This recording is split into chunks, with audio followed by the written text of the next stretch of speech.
teachers, what is the darkest thing you've seen from a student? Kid seemed down, and I asked him to please tell me what was wrong. Not today, but when he's ready. I was his last class of the day, and he promised he would. End of the year comes and he told me his brother had taken his own life. He said he thought about the same many times, but always remembered that he had made me a promise. I made him promise to call me if he ever thought he might again, and he promised me again. He's doing amazingly well and is about to graduate from college. We're starting off with a heavy one. It just goes to show how incredible of an influence teachers can be in someone's life. Also goes to show that you don't know what someone is struggling with, so be kind. Story 2. Am a teacher. A student saw one of my former co-teachers at some point with his wife and thought she was hot, and my co-teacher took advantage of this to get the student to secretly record his sister taking showers and stuff. He offered videos of his wife performing intimate acts on/with him to the student in exchange. He finally got caught when the student blackmailed the teacher into trying to get the wife to bang him, and when he proposed it to his wife, she called the cops. Story 3.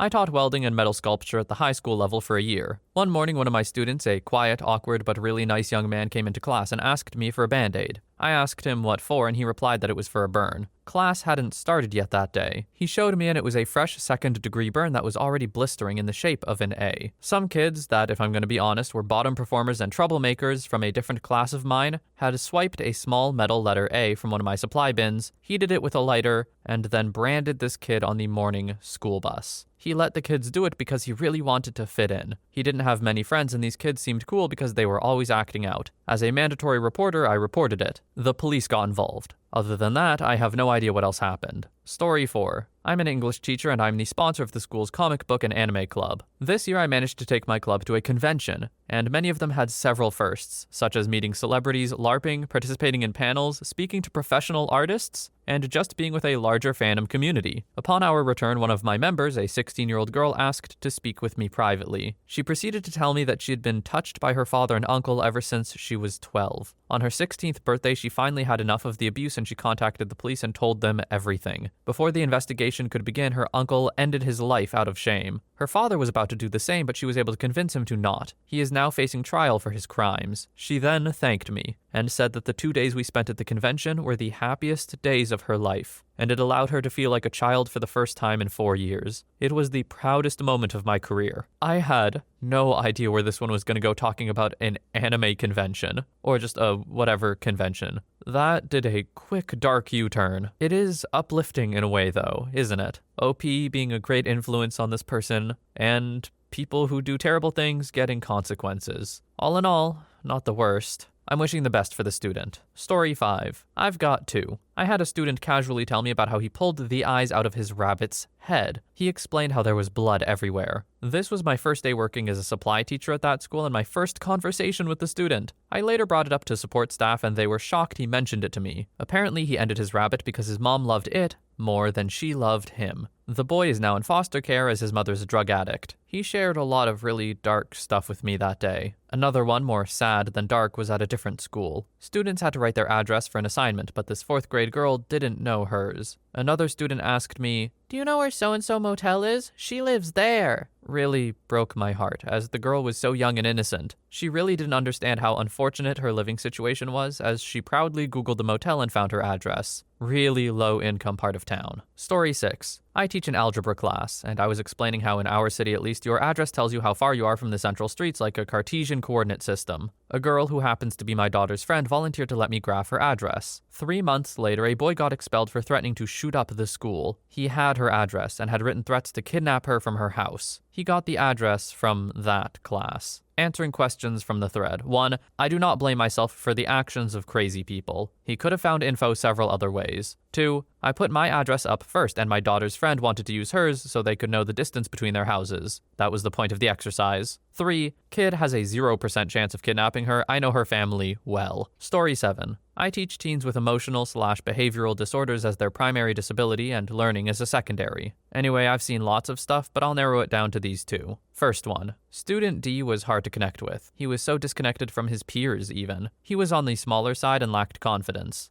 D was the head-down, disengaged type that usually took a little longer to build a trusting relationship with. I just assumed this was his coping mechanism at school. One day, he was gone, and another student announced it was for touching his little sisters. It turned out there was a big bust in our area within his trailer park where children were just being passed around between convicted offenders and used to create content. The reason truth unfolded was because his little sister's teacher noticed that she had bled through her clothing in first grade class. His little sister admitted that he had been abusing her for longer than she can remember. The most upsetting detail I remember is that his mother was allowing it to happen in exchange for childcare and money. He ended up in a juvenile detention center before his court date. Because he had an IEP, I was still responsible for providing instruction to him. What that meant was I would send a packet of math worksheets to his tutor at the center. Every couple weeks, they would get sent back to me for grading. The first time I received his work, there were doodles and symbols. The next time, he started to write phrases. By the end of the semester, he wrote me pleas to help him all over his pages. Later on, I found out he was being victimized simultaneously by an older man he met on the bus.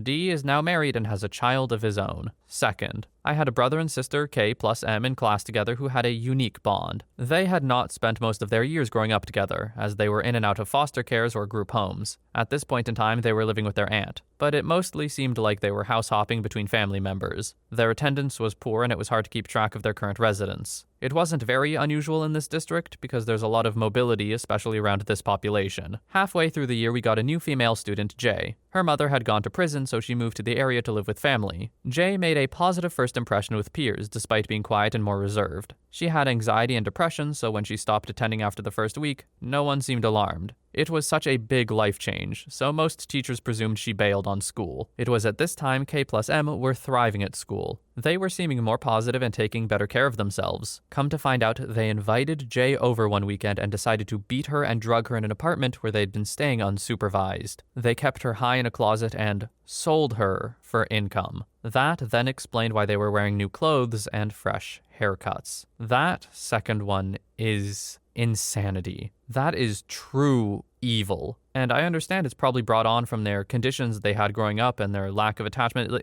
There are reasons, but I don't know how to describe an act like that other than just evil. It's horrifying to think that people can do that. Story 8. Saw a couple of kids walking down the hallway. One ends up behind another, and for no reason at all, punches him in the head as hard as he can. I immediately call him over and ask why the hell he did it. He acts like he has no idea what I'm talking about. If I hadn't seen him do it, I would have probably believed it. It was so convincing. I remind him there are cameras, and then he admits he did it because he wanted to. No remorse, no reason, no regret. I had multiple other incidents like that with him throughout the year. I worked in a low-income, high-needs school, and I tried my best not to judge my students. But it was weird to honestly believe that this 14-year-old was going to seriously injure or end someone one day. Story 9. I actually had a year where kids were doing personal narratives and sharing them with the class. They knew in advance of choosing their story that they would be sharing them. One kid told the story of her dad murdering her mom and then himself, which she woke up to on Christmas morning. Another talked about defending her brother in court for beating her dad within an inch of his life when he found out dad was abusing her. The next told about fleeing the cartels after his dad murdered one of them to protect him and seeking asylum in America. Let me tell you, kids have seen some stuff. As a light at the end of the tunnel, after like 5 of these kinds of stories in a row, I asked if anyone had a happy story to break all the sadness. This bright-eyed kid popped up and told about his dog having puppies and offering them to the traumatized kids. 5 of those in a row, and you just have to sit there and listen to them? I feel like the grade that this took place in is pretty important. Don't like how that info was left out. Story 10. A student of mine was a constant troublemaker and a wannabe thug. During a football game, he broke his arm and had it placed in a plaster cast. A few days later, he got into an argument with another student. At the end of the day, wannabe thug jumped the other kid and started pummeling his face with the cast. Wannabe was arrested and the other kid was hospitalized for almost a week with massive injuries. 2 black eyes, a broken nose, multiple lost teeth, and multiple cuts to his face from the beating. Story 11. There are so many things to say here from a middle school teacher. Here are just a few. 1. A video started circulating of one of my students curb stomping a cat. Then, a few weeks later, the same student was spreading rumors that they were planning to shoot up the school on the last day. This was quickly taken over by the local police and investigated. 2. I've unfortunately seen way too many students suffer from the after effects of all types of abuse, which is truly heartbreaking. 3. Then there's the classic kid that likes to bring weird toys into school like Barbie doll heads and just play with them as if they're the only one in the room. He would also bring water in vodka bottles and honestly think nothing was wrong with it. 4. Saw a kid try to jump off the balcony. School is 2 stories. Same kid also put their hands aggressively on another teacher. I think the scariest thing is just realizing there's a chance that you're witnessing the childhood years of a serial murderer. One of my teacher friends told me about a student that had a super troubled, abusive childhood, had a history of torturing animals, and he would make comments to female students about how much he liked their skin in a beyond creepy way. Story 12. Not my student. He's from the class next door when I was student teaching. This child had a confusing home life. Apparently, he was adopted by a family member, but it's unclear what happened to his biological parents. Anyway, he goes through these intense mood swings. Multiple times throughout the year, he would pull the fire alarm and make a break for the school's parking lot at one moment, and then deeply apologize another,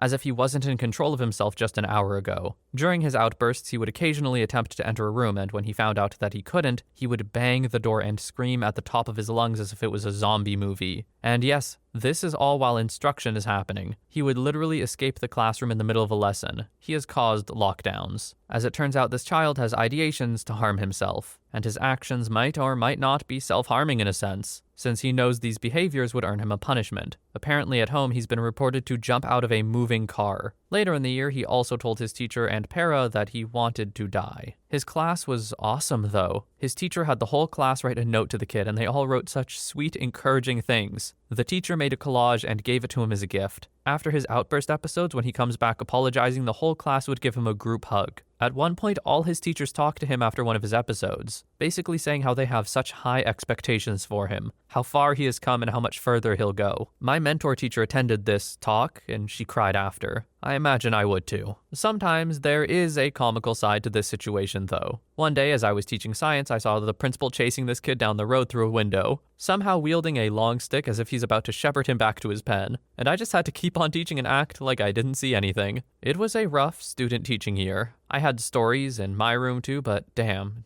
did I learn a lot. This school, or at least that teacher in class, sound phenomenal. I don't know how else to say it. What an incredible, beautiful display of empathy and just understanding humanity. I definitely teared up reading that, and you could probably tell. Story 13. My mom was a school nurse and always came home with some crazy stories. One of the most blood-curdling ones she has was a girl that was really into cutting, to the point where she had a scar that covered the majority of her outside bicep. The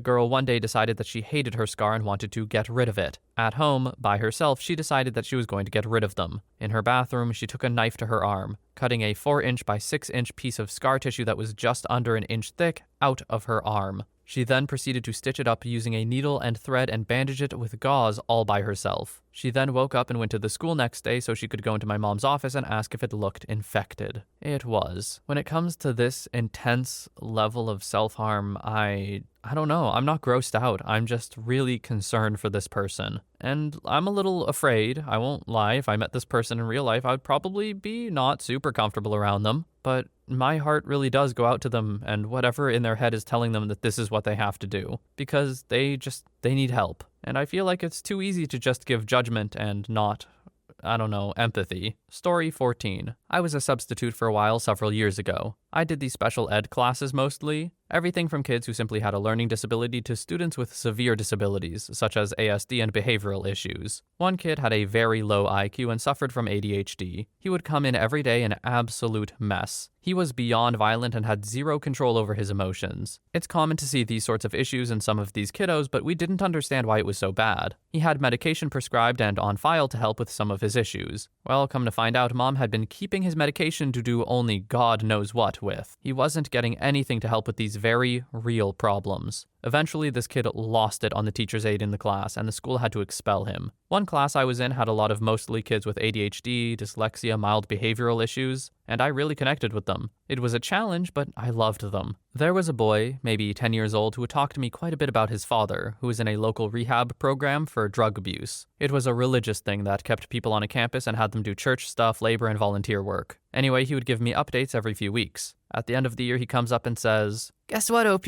I think my dad is going to come home. He says he's not going to do drugs anymore and he's done at rehab. I can't wait for him to come home." He went on about how they were going to do father-son type things. It was heartbreaking to watch a child deal with a parent in rehab. He was so hopeful, and there was a deep love there. I hope sincerely every time I think of that sweet kid, his dad is healthy and present for his son. Story 15. I'm not a teacher, but I had an off hour in high school, and I would usually use it for going home or just hanging out. I I was asked by my film photography teacher if I could help with teaching by showing some of my examples and helping mostly 9th graders. I was 11th at the time. I noticed one kid was really quiet and socially awkward, but he had really good prints. And after a couple of days, I noticed a lot of film was missing, so I asked my teacher. He said the quiet kid paid for some extra film to take home and use. I brushed it off for a while, until it came time to show some of the prints to the class. The quiet kid was third up, and I was over near his desk, and I noticed some of the pictures he printed. It was 2 people who turned out to be his mother and father on the floor with what I can assume was a large quantity of drugs and alcohol. Most of the photos were of his living situation. It was one of the saddest things I've ever seen. He was a bright and happy person. I got in contact with him a couple of months ago, and he's living with his grandparents after his mom and dad got into a fight over money. He now shoots a lot of nature photography. That must have been a very awkward class. Definitely a bit of a cry for help, if I could guess, from the 9th grader. And it sounds like that he got it, so that's good. But man, I would not want to be a student in that class. Story 16. I didn't see it, but I heard it. I used to work at a shelter for at-risk girls aged 8 to 18, mainly truancy or runaway cases, but some were taken from homes of abuse, drugs, trafficking, etc. We housed and looked after roughly 20 girls at a time when we were at full capacity. Many of them had a lot of mental and emotional issues. One of our youngest girls at the time, around 9, was talking to an older girl around 13. Teen was nonchalantly talking about how she was assaulted as a young girl before she came to the shelter. Next thing I knew, at least 10 other girls who had overheard the conversation started talking about how old they were when they were assaulted. Some rattled off multiple ages and times when it occurred, just casually. It was chilling to hear so many young girls tell their tales. It's chilling and probably makes you think a little worse of humanity, but at the same time, OP, that means the work you were doing is working. These kids are now brought into an environment where they can not only feel safer, but safe enough to talk about the abuse that happened with other people that they can connect with. And though incredibly, incredibly tragic, something about that is kind of beautiful in a way. I hope that every single one of those kids has made it. And I don't even know what that means, but I just hope they've achieved what they've wanted to achieve in life, or at least are working towards it, because it's a rough hand to be dealt right off the bat. Anyway, that is all the stories we have for today. This one, without a doubt, was incredibly heavy, so take some time for yourself, do what you gotta do. But for now, thank you so much for watching. I hope you have a wonderful day or night wherever you are, and I'll see you in the next one.